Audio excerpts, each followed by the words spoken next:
What if Tensura? Frozen Love, Rimuru x Velzard, by Rimuru 6360 on Wattpad. Calm love who?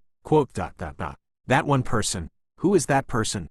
Tell me who? The one whose destiny entangled with mine to the point of existing as one. Existing as one? Is this even possible? But who will love you that much other than me? Tell me, Fufu, is this even a question, my wifey? Wife? You have gotten married even though you have me. I will kill her. I will drive her into madness. You can't, she is already mad. Madly in love with me. Madly in love for what? For love. Why? What is the reason? To be loved. By whose permission? By love. Chapter 27. The very first meeting, 20,000 years ago. The wind is blowing, the sun is shining, and the birds are flying in the sky. A new day has arrived for our cute dragon girl, Velzard, the ice dragon, the second strongest after Veldanava. Currently, she is facing a very big dilemma in her life. Boredom. The always curious and cold dragon was troubled with boredom and made a decision. Should I go near the central part of the continent? With that thought, she flies through the skies. Not even a few minutes have passed when she sensed a strong barrier down on the surface. To be able to make this strong barrier, the person must be quite strong. This will be interesting.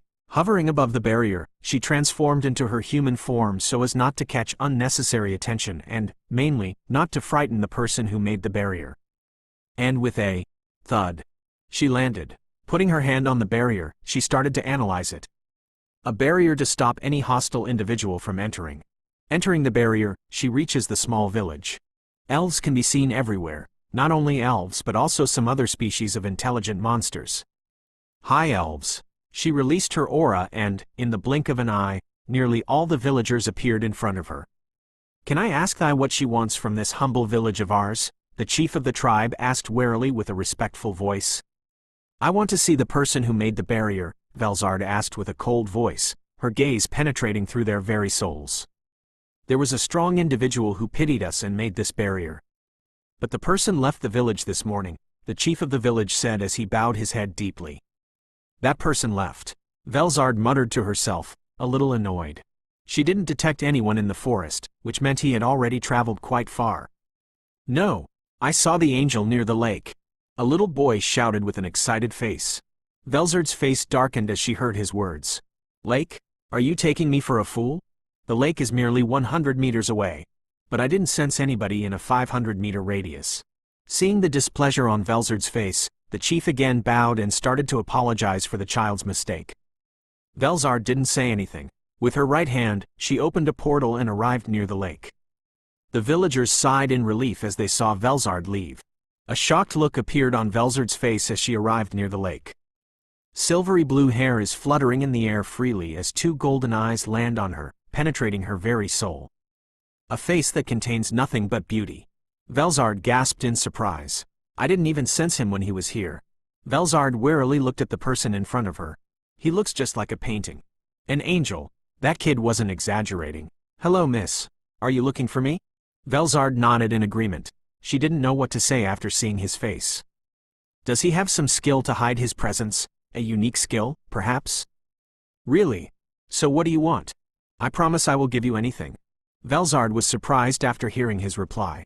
She didn't expect him to be this friendly.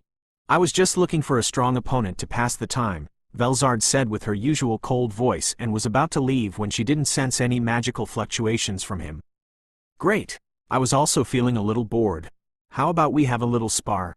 Oh, by the way, the name is Satoru. Velzard was yet again surprised by his reply. She didn't sense anything from this person, yet he was excited to battle against her. That only meant two things. 1. He is a fool. Or 2.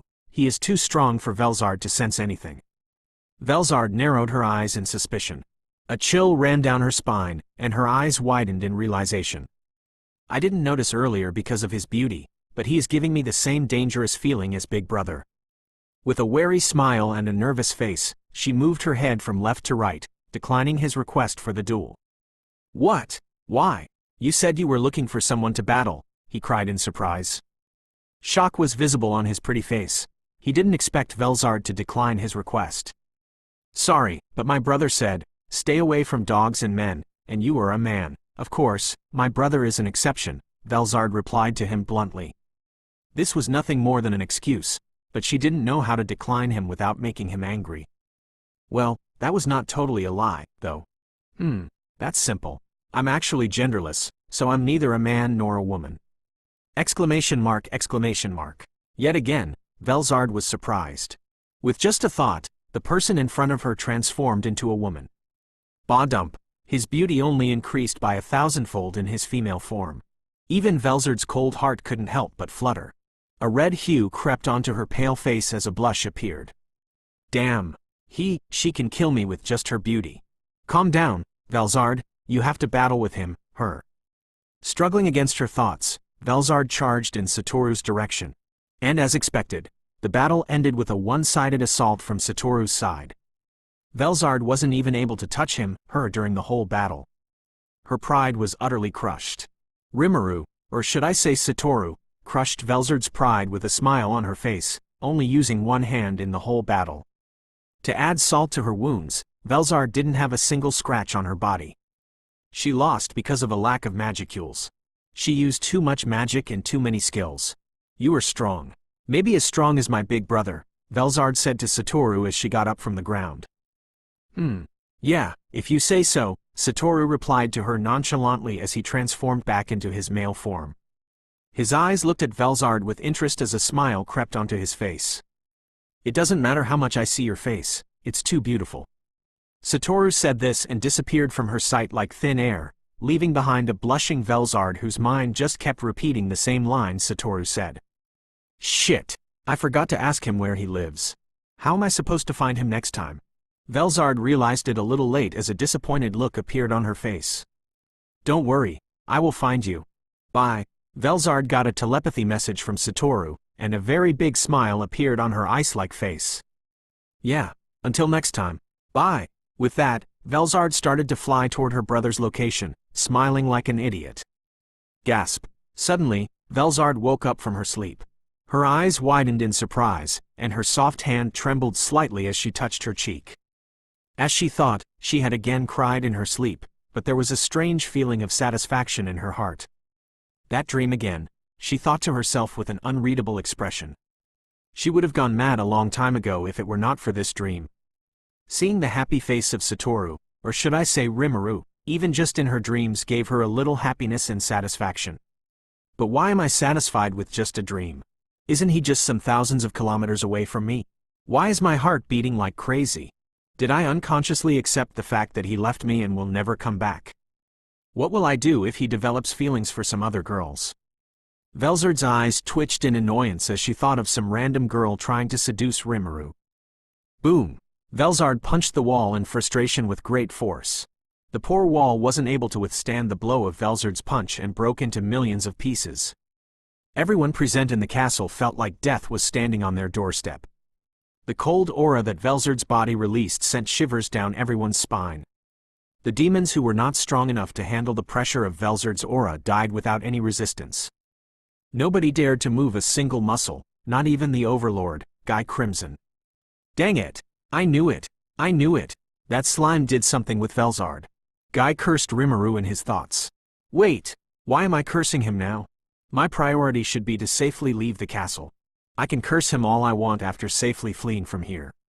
Guy thought with a grim expression and was about to flee, but, Guy, I have important business with you. Oh boy! Oh boy! What luck! Before he could even move a muscle, Velzard appeared in front of him. Her cold eyes and icy expression told Guy not to do anything foolish. Well, yes, Guy asked with a slight stutter in his voice as he composed himself. I'm pretty sure you are sending someone to spy on the new demon lord. Yes? Make sure he reports to me first before you. Especially if someone tries to get close to him. Yeah, what? Guy was surprised after hearing Velzard's request, but he hurriedly corrected himself after seeing the glowing cold eyes of Velzard. Dino, the mission I was going to assign you just became 1,000 times harder. I hope you don't die. At least before fulfilling your task. Guy thought to himself as he nervously swallowed his saliva. Single quote. Good luck. Chapter 28, The Empire. Are you sure, Sue? Yes, Rimuru-sama. Okay. Thank you for your hard work. You can go. It certainly is a problem. The Eastern Empire is not a small nation, and if what Sue reported is correct, then I have to be careful of the Eastern Empire. I'm glad I asked Sue to investigate the merchant who gave false information about me, not only to Hinata but also to the Falmouth Kingdom. And according to Sue's report, the one who is controlling the scene from the dark is someone from the Eastern Empire. If I remember correctly, Clayman is also frequently in contact with the merchants of the Eastern Empire. Not only that, according to Yuki, there are many other worlders living in the Eastern Empire. To be more specific, I'm quite interested in the Mia girl who has a rare unique skill. I'm not interested in her unique skill. But even Seal praised her skill, so I'm just curious about it. Seems like I have to investigate the Eastern Empire. They not only manipulated Clayman but also Hinata. They are not as simple as they seem to be. But I have a problem. Rahiam, the priest of the Holy Church who was supposed to send my message to Hinata, didn't return. I think he is dead. It doesn't matter either way. I hope Hinata received the message of my challenge. As for Falmouth, I think Diablo can handle it. Rimuru-sama, someone killed Rahiam and blamed me for it. Just as I thought. So he is dead. For God's sake, let me rest for a bit. Diablo, you can do anything as long as it doesn't endanger our reputation and our original goal. Thank you, my lord. Okay, let's ignore other matters for now and focus on the Eastern Empire. Seal-san, can you make a clone? A simple clone without any skills should be sufficient. Greater than I'm sure he can handle Tempest until I return. I leave Tempest in your hands for a while. With that said, I stretched out my wings as I took off into the sky and left Tempest. Whoa! I didn't fly at full speed before, but my speed is no joke. I think I will reach the Eastern Empire in no time. So, Seal-san, are you sure we are on the right track? I mean, we've just been walking for the last half an hour. And besides, isn't she really strong? I'm sure she would be living her life in luxury, not in some random inn. I mean, she is one of the strongest members of Yuki's elite team. Greater than, Seal-san, are you sure he didn't notice that you pried into his memories? I mean, he is not strong, but he is not so weak either. Greater than that's great. I believe in you, Seal. If you are wondering what I'm talking about, well, when I first met Yuki, we talked about the other worlders living in this world. While talking, he was trying to hide something from me, and Seal-san invaded his mind. After seeing his memory, she got interested in a girl named Mai Furuki. To be more specific, she is interested in her unique skill, but I'm pretty sure she will never admit it. Greater than, so you were saying maybe Yuki is manipulating her. And we can use her to spy on Yuki's movements. Greater than, of course I am. But I think I'm catching too much attention because of my hair. Seal-san, cover my clothes with a cloak, making sure to completely hide my hair. Greater than, what? Well, make a cloak just to be safe. It is better to be safe than sorry. Greater than, but why are all the people looking at me? Wait, they are not looking at me. They are looking behind me. I turn around and, sure enough, she is the reason why all the people look this way. A beautiful black-haired girl, with mysterious black eyes and an appearance similar to a Japanese doll. She looks 15 to 16 years old, but she has an atmosphere similar to Shuna. Perfect wife material for any human being. Wait, isn't she a little strong for a human? I mean, she looks stronger than an A-rank adventurer. Greater than, really? That's great. I didn't have to waste my time finding her. Let's meet her. With that said, I move toward her as fast as I can. Hello, miss. Can you please give me some of your time? I have some matters to discuss with you. And why do you think I will talk to a shady-looking person like you? Oh, I'm wearing a cloak, so I guess she is not wrong. But I have to convince her somehow. You are an Otherworlder, aren't you? I'm also an Otherworlder, and I have an interesting offer for you. Offer, you say? Let's go inside the inn first. I just nodded my head as we both entered the inn and ordered some food and beer. So, I want to tell you that, don't believe in Yuki. He is just manipulating you and your friends. Really? Anything else? Just as I thought, she didn't believe me. What should I do now? Miss, I'm not joking here. I don't know why you are cooperating with him, but let me tell you, he is a scammer. Quote. What's with that look? She is planning to escape, I can tell. She teleported away. Seal-san, let's follow her. Greater than, I didn't have any words to comment. To be able to escape Seal-san's analysis. But let's catch her first. Hello, miss, we meet again. What? How did you find me? You just teleported some miles away. It is not hard to follow you, to be honest. Quote ellipsis quote. She teleported away again. I'm sure I will give her a long lecture if I see her escaping next time. Seal-san. Greater than hey. Seal-san, did you just? No, never mind. Just teleport me there. Miss, why are you running? I don't have any intention. What the hell? She appeared in front of me like a ghost. She didn't even use a skill like spatial travel, so this is her unique skill. Not bad, but she is too slow. Maybe she can appear in front of me out of nowhere, but her attacking speed is not that good. She at least needs a second to hit me, but I can hit her in less than a millionth of a second. Miss, you are too slow to hit me, I taunted her for fun. Let's disable her skill first, Seal-san. Use anti-skill, but I can always escape. I'm a step ahead of you this time, you little girl. No, you can't. Wah. What happened? Why is my skill not working? I used my skill, anti-skill, to block your skill. Are you willing to listen to me now? Do I have a choice? No, not really. With that said, I told her about Yuki. At first, she didn't believe me, but the more I told her, the more she started to believe, and she decided to cooperate with me. And I'm sure I don't have to tell you that Seal-san copied her skill. Okay then, I will meet you later. With that said, I teleported further away from her, but I didn't return to Tempest. I decided to stroll around a little. But as I was wandering, I noticed a woman was following me. And she is not a normal woman by any means. Well, I think this is it for me. I have to return now. If she lets me go, that is. Clone Rimuru Pav, so she left the ruins and is coming toward Tempest? Yes, Rimuru-sama. So she decided to battle against me. I need an opportunity to improve my swordsmanship, and this is the perfect chance. She is more powerful than Shizu-san, after all. She will reach Tempest in 3 days. I will handle her then. Benimaru, Shion, Sue, and Hakuro, get ready for a battle 3 days from now. Hi, Rimuru-sama. Hee. I'm waiting for you, Hinata. I will show you what happens when you try to mess with me. But, sigh. She is a student of Shizu-san. If I hit her too hard, Shizu-san will definitely scold me later.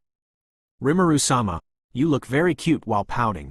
Huh, am I pouting? Shuna's comment catches me off guard as I notice that I am pouting. I'm too embarrassed now to say anything. So it's finally time. I've been waiting for you for the last 3 days. I hope you don't disappoint me, Hinata. So you decided to battle me, huh? Well, let's start then. Benimaru, Shuna, Sue, and Hakuro, make sure nobody disturbs us. With that said, let's focus on the battle.